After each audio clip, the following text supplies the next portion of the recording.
કે આપણે કેવા ગુજરાતમાં જીવી રહ્યા છીએ, જે ગુજરાતમાં કાયદો અને વ્યવસ્થાની સ્થિતિ દિવસે ને દિવસે કથળી રહી છે. ગુજરાતને યુપી અને બિહાર બનાવવાનું કામ આ સરકારે કર્યું છે, ત્યારે વિચારવાનું આપણે છે. ચૂંટણીનો સમય છે, 26 તારીખે ઇલેક્શન ડે છે. કાલની પરમ દિવસે સ્થાનિક સ્વરાજની ચૂંટણી થવા જઈ રહી છે, ત્યારે પોલીસે તમામ હથિયારો કબજે કરી લેવાના હોય તો આ હથિયારો આવ્યા ક્યાંથી અને નિષ્પક્ષ તપાસ થવી જોઈએ. ગુજરાતમાં આમ તો કાયદો અને વ્યવસ્થાને લઈને અનેક સવાલો ઊભા થાય છે, પરંતુ જો ચૂંટણી સમયે કોઈ પાર્ટીના ઉમેદવાર ઉપર હુમલો કરવામાં આવે ત્યારે આવી આખી બાબતોને લઈ અને અનેક સવાલો એવા ઊભા થતા હોય છે કે શું હવે ગુજરાત પણ મિર્ઝાપુર બની ગયું છે. અને આવી જ ક્યાંક ને ક્યાંક એક ઘટના સામે આવીને આ જ આખી બાબતને લઈને હવે બ્રિજરાજ સોલંકી મેદાને આવ્યા છે. શું છે સમગ્ર મામલો, એની વિગતે ચર્ચા કરીશું. નમસ્કાર, હું છું ઉજ્જવલ અને આપ જોઈ રહ્યા છો નિર્ભય ન્યૂઝ. જે આમ આદમી પાર્ટીના ઉના નગરપાલિકાના ઉમેદવાર છે અજયભાઈ બાંભણિયા, એમની ઉપર હુમલો કરવામાં આવ્યો અને ત્યારબાદ આ આખી બાબતને લઈ અને અનેક ચર્ચાઓ હાલ થઈ રહી છે. આમ આદમી પાર્ટીના અનેક નેતાઓ પણ મેદાને આવ્યા, પરંતુ આ તમામ ચર્ચાઓની વચ્ચે હવે બ્રિજરાજ સોલંકી દ્વારા શું માંગ કરવામાં આવી રહી છે અને ખાસ કરી અને પોલીસને શું કહેવામાં આવ્યું છે એ પણ સાંભળી લઈએ. નમસ્કાર, જય હિન્દ, જય જવાન, જય કિસાન દોસ્તો. હું બ્રિજરાજ સોલંકી. મિત્રો, ગઈકાલે સમાચાર આવે છે કે ઉના નગરપાલિકામાં આમ આદમી પાર્ટીના ઉમેદવાર અજયભાઈ બાંભણિયા ઉપર ભાજપના અમુક ગુંડાઓએ ફાયરિંગ કરીને જીવલેણ હુમલો કરવાના પ્રયત્ન કર્યા.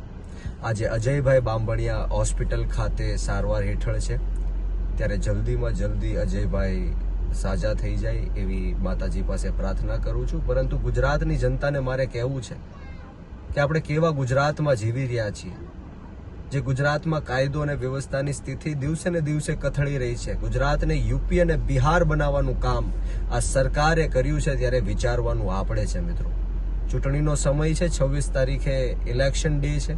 કાલની પરમ દિવસે સ્થાનિક સ્વરાજની ચૂંટણી થવા જઈ રહી છે, ત્યારે પોલીસે તમામ હથિયારો કબજે કરી લેવાના હોય તો આ હથિયારો આવ્યા ક્યાંથી અને નિષ્પક્ષ તપાસ થવી જોઈએ.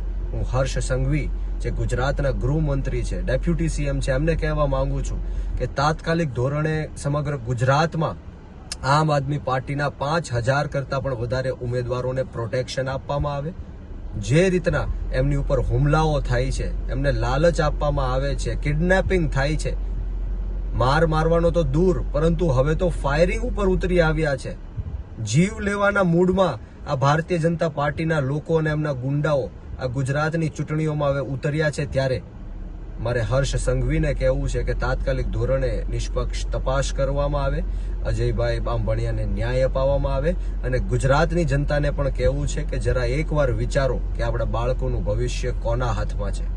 મિત્રો, ગઈકાલે સમાચાર આવે છે કે ઉના નગરપાલિકામાં આમ આદમી પાર્ટીના ઉમેદવાર અજયભાઈ બાંભણિયા ઉપર ભાજપના અમુક ગુંડાઓએ ફાયરિંગ કરીને જીવલેણ હુમલો કરવાના પ્રયત્ન કર્યા.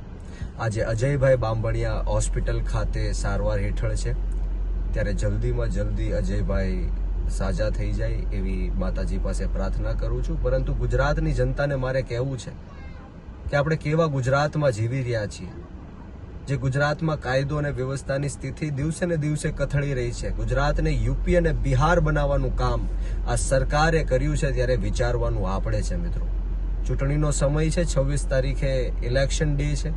કાલની પરમ દિવસે સ્થાનિક સ્વરાજની ચૂંટણી થવા જઈ રહી છે, ત્યારે પોલીસે તમામ હથિયારો કબજે કરી લેવાના હોય તો આ હથિયારો આવ્યા ક્યાંથી અને નિષ્પક્ષ તપાસ થવી જોઈએ.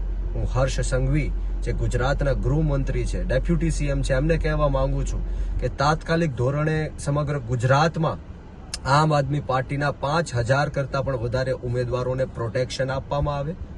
જે રીતના એમની ઉપર હુમલાઓ થાય છે, એમને લાલચ આપવામાં આવે છે, કિડનેપિંગ થાય છે, મારવાનો તો દૂર, પરંતુ હવે તો ફાયરિંગ ઉપર ઉતરી આવ્યા છે.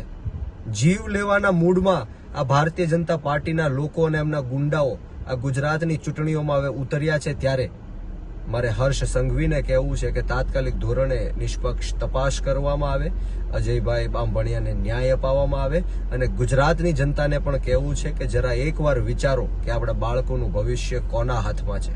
આ આખી ઘટનાને લઈને સૌથી પહેલાં પ્રવીણ રામ એ મોડી રાત્રે હોસ્પિટલ પણ પહોંચ્યા હતા. ત્યારબાદ ત્યાંથી તેમના દ્વારા પણ એક નિવેદન આપવામાં આવ્યું.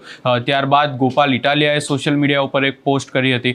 ઈસુદાન ગઢવી દ્વારા પણ નિવેદન આપવામાં આવ્યું છે. અને હવે બ્રિજરાજ સોલંકીએ પણ આખી બાબતને લઈ અને ક્યાંક ને ક્યાંક તંત્રની સામે સવાલો ઊભા કર્યા છે. અને એનાથી પણ વિશેષ આ જે ઉમેદવાર છે કે જેની ઉપર જે ફાયરિંગની ઘટના બની છે એમને પણ પ્રોટેક્શન આપવાની વાત કરવામાં આવી છે. ને એની સાથે સાથે આમ આદમી પાર્ટીના જેટલા પણ 5000થી વધુ ઉમેદવારો છે તમામ ઉમેદવારોને ક્યાંક ને ક્યાંક સરકાર દ્વારા તંત્ર દ્વારા સુરક્ષા આપવામાં આવે એવી માંગ બ્રિજરાજ સોલંકી દ્વારા કરવામાં આવી છે. આખા કેસમાં એવી પણ વાત સામે આવી છે કે પોલીસ દ્વારા કાર્યવાહી કરવામાં આવી રહી છે, પરંતુ પોલીસ દ્વારા આ આખી બાબતમાં જે ફાયરિંગ થઈ છે એનો ગુનો નથી નોંધવામાં આવતો. ને આ જ આખી બાબતને લઈને પણ સવાલો ઊભા કરવામાં આવ્યા છે. જોવાનું રહેશે કે આખા કેસમાં પોલીસ દ્વારા કોઈ નિવેદન આપવામાં આવે છે કે નહીં. આ સમગ્ર બાબતે તમારો શું અભિપ્રાય છે એ અમને કમેન્ટ કરી જરૂર જણાવશો. ને અમારી ચેનલ નિર્ભય ન્યૂઝને લાઇક, શેર, સબસ્ક્રાઇબ કરવાનું ભૂલશો નહીં.